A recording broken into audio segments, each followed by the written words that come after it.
Olá, alunos do sexto ano, tudo bem com vocês? Eu espero que sim. Eu sou a professora Manuela, de Ciências, e hoje nós vamos dar continuidade aos nossos estudos sobre hidrosfera. Para isso, eu peço que vocês peguem a apostila de vocês na parte de Ciências. Lembra que Ciências é a parte roxa. E pega a apostila na página 21. Bora começar? Antes de começar a matéria nova, vamos relembrar o que vimos na última aula. Nós começamos a ver sobre hidrosfera. Nessa parte, a gente viu sobre a distribuição de água no planeta Terra, vimos sobre como se originou a água no planeta Terra, vimos a diferença de mares e oceanos, rios, lagos e lagoas. Bom, então nossa aula de hoje começa com as geleiras. O que são essas geleiras? Essas geleiras é o que está destacado aí pelas setinhas. Elas vão formar grandes volumes de gelo e que são formados através da deposição de camadas de neve. E essas camadas de neve foram sendo depositadas ao longo de milhares de anos. Em alguns locais, essas geleiras, ou seja, essa massa aí de gelo, ela pode se movimentar. Ela pode descer das montanhas e aí ela vai formar os vales e recebe o nome de glaciares. Bom, as geleiras, elas podem ter tamanhos muito grandes, elas podem chegar aí a quilômetros de extensão, de comprimento. E esse gelo que formam as geleiras, ele é o maior reservatório de água doce sobre a Terra. Lembra que a gente viu isso na aula passada, certo? Além das geleiras, a gente também tem água doce congelada no estado sólido, digamos assim, nas regiões mais frias do planeta, nas calotas polares e também no topo das montanhas, nas neves, certo?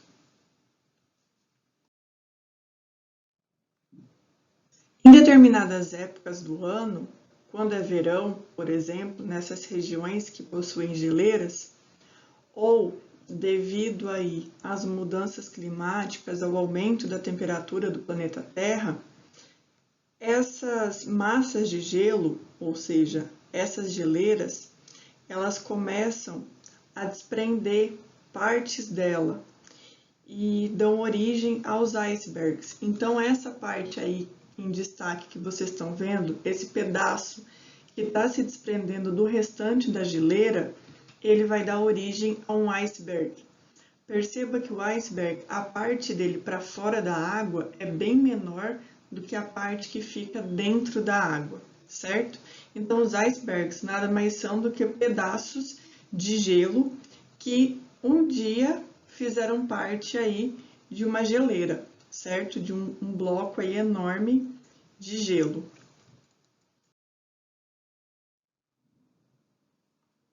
Depois das geleiras, nós temos na página 22 os aquíferos e lençóis freáticos. Bom, tanto o aquífero quanto o lençol freático, eles são o que a gente chama de águas subterrâneas, ou seja, são águas que estão armazenadas abaixo do solo. Como que essas águas foram parar lá embaixo, professora? Por conta da água da chuva. Então, a água da chuva, quando ela cai na terra, ela vai se infiltrando e percorrendo as camadas de rocha e solo que tem até chegar numa camada que seja impermeável, como a última camada aí do desenho que vocês estão vendo, e a partir dessa rocha impermeável, a água não consegue passar mais. Então, ela começa a se acumular aí nessa região dessa rocha impermeável. Ela vai se acumulando, e ela forma lagos subterrâneos, que são os aquíferos, ou também a gente pode chamar de lençol freático, tá? Então, primeiro, a água da chuva é a água que abastece tanto o lençol freático quanto os aquíferos. Então, essa água, ela vai penetrando aí pelo solo e passando por várias camadas de rocha e vai se armazenando. Bom, depois, qual que é a diferença de aquífero e lençol freático? O lençol freático, ele é essa camada mais superficial, certo? E eles são mais afetados pelo desmatamento e por poluentes. Eles são mais afetados do que os aquíferos, mas não quer dizer que os aquíferos não vão ser afetados, certo? E os aquíferos, eles são as reservas de águas subterrâneas que ficam em camadas mais profundas. Então, o lençol freático, ele é mais superficial e o aquífero, ele é mais profundo, tá? Mas lembra que os dois podem ser afetados aí pelo desmatamento e pela poluição, mas os lençóis freáticos são afetados mais, certo? Eles sofrem mais com essa contaminação, beleza?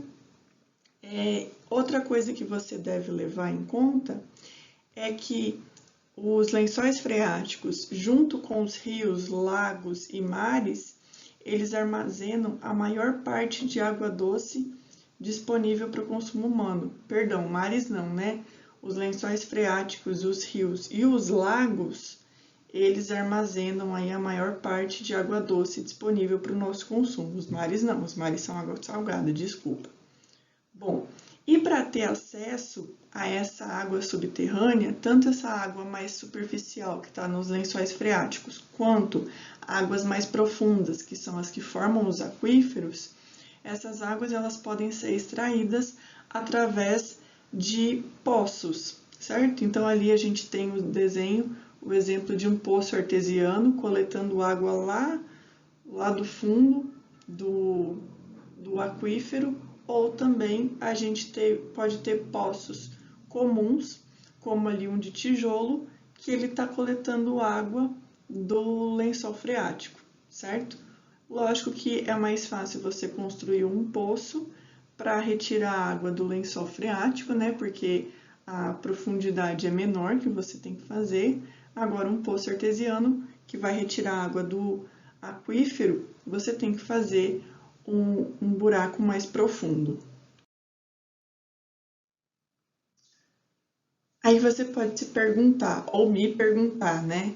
Nossa, mas será que tem essas reservas de água subterrâneas no Brasil? Tem, gente, tem duas. Tem uma que fica na região norte, ali, ó, na Amazônia, no Pará, certo? Que é chamado de aquífero Alter do Chão. Ele é o maior do mundo, localizado na região norte, com capacidade para 86 mil quilômetros cúbicos. Apesar dele ser menor aí em espaço, né, em largura, do que o aquífero Guarani, ele é maior em profundidade. Então, por isso que ele é o maior aquífero do mundo. Já o aquífero Guarani, ele pega aí, ó, a nossa região, ele pega parte do estado de São Paulo. Então, olha lá, ele pega a Argentina, Uruguai, Paraguai e uma boa parte do Brasil. No Brasil, ele pega os estados do Rio Grande do Sul, Santa Catarina, Paraná, São Paulo, Minas, Goiás, Mato Grosso e Mato Grosso do Sul. Ele é muito grande, mas ele é grande em extensão. Lembra que em profundidade, o aquífero Alter do Chão, ele faz com que ele seja maior do que o Guarani. Mas o Guarani também ele é muito importante para a gente, porque ele pega 70% do território nacional e ele é o segundo maior do mundo. Seguindo a apostila, na página 24 da sua apostila, vem sobre chuvas, nuvens, geadas, granizos e neblinas. Bom, vamos lá. Primeiro, chuva. Como que se formam as chuvas? Primeira coisa que você tem que saber é da onde que vem a água que vai formar as nuvens e que depois vai formar as chuvas. Bom, a água que forma as nuvens e depois precipita na forma de chuva, ela vem da evaporação de água de rios, mares, lagos, oceanos, lagoas. Então, não importa se é fonte de água doce ou fonte de água salgada, certo? Essa água, ela vai evaporar, ou seja, vai passar do estado líquido para o gasoso e vai subir até uma determinada altura aí da nossa atmosfera, certo? Quando atingir uma baixa temperatura, esse vapor de água ele vai se condensar, ou seja, ele vai passar para o estado líquido de novo e vai formar as nuvens, certo? Até aí tranquilo? Então, para formar as nuvens, a água precisa evaporar. E a água evapora dos rios, lagos, mares, oceanos, qualquer fonte de água líquida, beleza? Então, vamos continuar. Bom, depois que as nuvens forem formadas, elas são, então, várias gotículas de água no estado líquido prontas para precipitar, prontas para cair e formar chuva, certo? Mas aí a gente tem três formas dessa chuva acontecer. Essa chuva ela pode começar porque uma massa de ar quente e úmida encontra uma massa de ar seco, então o encontro dessas duas massas aí faz com que a água que está lá nas nuvens precipite, ou seja, caia e dê origem às chuvas. Esse tipo de chuva é chamada de chuva orográfica. Então, quando você tem uma massa de ar quente e úmida que encontra uma massa de ar seco, vai ocorrer esse tipo de chuva. Agora, se você tem as nuvens lá no céu, certo? E aí vem uma massa de ar quente que encontra uma massa de ar fria, isso vai fazer com que a água lá das nuvens precipite também. Então, o encontro de massa de ar quente com massa de ar frio também provoca chuva. E nesse caso, é chuva do tipo convecção. E o terceiro tipo de chuva são as chuvas frontais.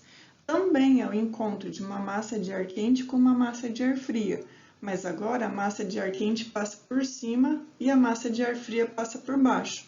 Mas mesmo assim, com esse encontro, a gente tem as chuvas e a gente chama isso de chuvas frontais, tá? Não se preocupem em saber, em decorar o tipo de chuva. Eu só trouxe mais por curiosidade de vocês, para vocês saberem aí como que começa uma chuva, quais que são aí os fatores que acabam iniciando uma chuva. Só para vocês saberem que existem três tipos de chuva, beleza? Mas não se preocupem em decorar. E assim como existem tipos de chuvas diferentes, também tem tipos de nuvens diferentes. Vocês já devem ter visto que quando vai começar uma tempestade, as nuvens estão bem carregadas, estão bem cinzas. Esse tipo de chuva é dessa nuvem grandona aí, ó. Ela é chamada de cúmulos nimbus, tá? Aí, às vezes, pode ser que você olha para o céu assim e você vê como se fosse uma nuvem ao redor do Sol, assim, por exemplo. Essa é lá de cima, ó, que chama Cirrus Stratus, tá? Então, aí tem vários tipos de nuvens. Cada nuvem tem um formato aí diferente. Aí eu trouxe para vocês verem. E cada um desses formatos também tem nomes diferentes, tá? Então, as nuvens, elas também podem aí ter nomes diferentes de acordo com a sua forma. Em alguns casos, quando esfria muito e vai chover, geralmente, né, então quando uma massa de ar quente encontra com uma massa de ar fria, uma das formas de precipitação não vai ser a água no estado líquido, mas sim a água no estado sólido. Então caem essas pedras de gelo, que a gente chama de granizo, certo? Então uma das formas de precipitação pode ser pedras de gelo, tá? Então nem sempre vai cair aí só água no estado líquido, pode cair também água no estado sólido, como os granizos. O orvalho, ele é essas gotinhas de água que vocês estão vendo aí nessa folha dessa planta, tá?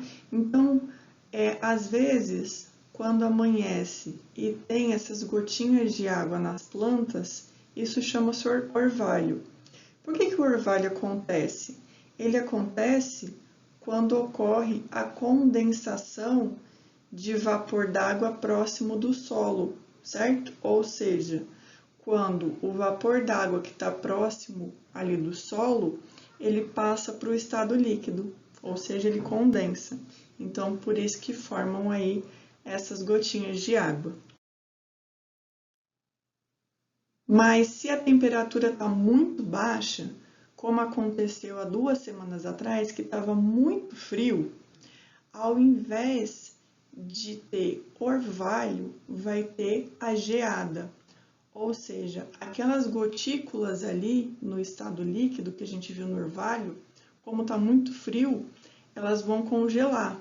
Então, primeiro, o vapor d'água condensa, ou seja, passa para o estado líquido, e como está muito frio, essa água no estado líquido passa para o estado sólido e forma aí como se fosse uma nevezinha em cima das plantas, mas a gente chama de geada, tá? Então, é o vapor d'água que passou para o estado líquido e como está muito frio, ele acabou se solidificando, ou seja, formando gelinhos aí nas plantas, certo? O problema é que, apesar de ser uma paisagem muito bonita, a geada acaba queimando muitas plantas. E aí ela pode afetar muitas plantações. Já a neblina, ela é aquela paisagem que a gente não consegue ver muito à nossa frente, né? Ela ocorre em diferentes partes do mundo, mas ela ocorre principalmente no inverno. Então, quando a temperatura do ar diminui muito devido a uma massa de ar fria, o vapor que está no ar, ele se condensa, ou seja, ele passa para o estado líquido, formando a neblina. Ou seja, a neblina é como se fosse uma nuvem que tivesse aqui próxima ao solo, beleza? Então, isso que é a neblina. Mas cuidado para não confundir nevoeiro com neblina. No nevoeiro, as gotículas de água são maiores do que as gotículas de água da neblina. No nevoeiro também, a umidade do ar é de 90% a 100%. Já na neblina é de 80% a 90%, ou seja, é menor. A visibilidade, ou seja, o que uma pessoa consegue ver quando tem nevoeiro, ela consegue ver bem menos do que se ela estiver numa neblina, tá? Então, a visibilidade no nevoeiro é menor do que na neblina, beleza? Então, essas são as principais diferenças. E por último, a gente tem a neve. A neve vai ocorrer em regiões frias do planeta. Para a neve ocorrer, as nuvens elas precisam se encontrar com uma massa de ar com temperaturas menores do que 0 graus Celsius. Nessas condições, então, as gotículas de água presentes nas nuvens, elas congelam, elas passam para o estado sólido, formando cristais de gelo que vão se precipitar.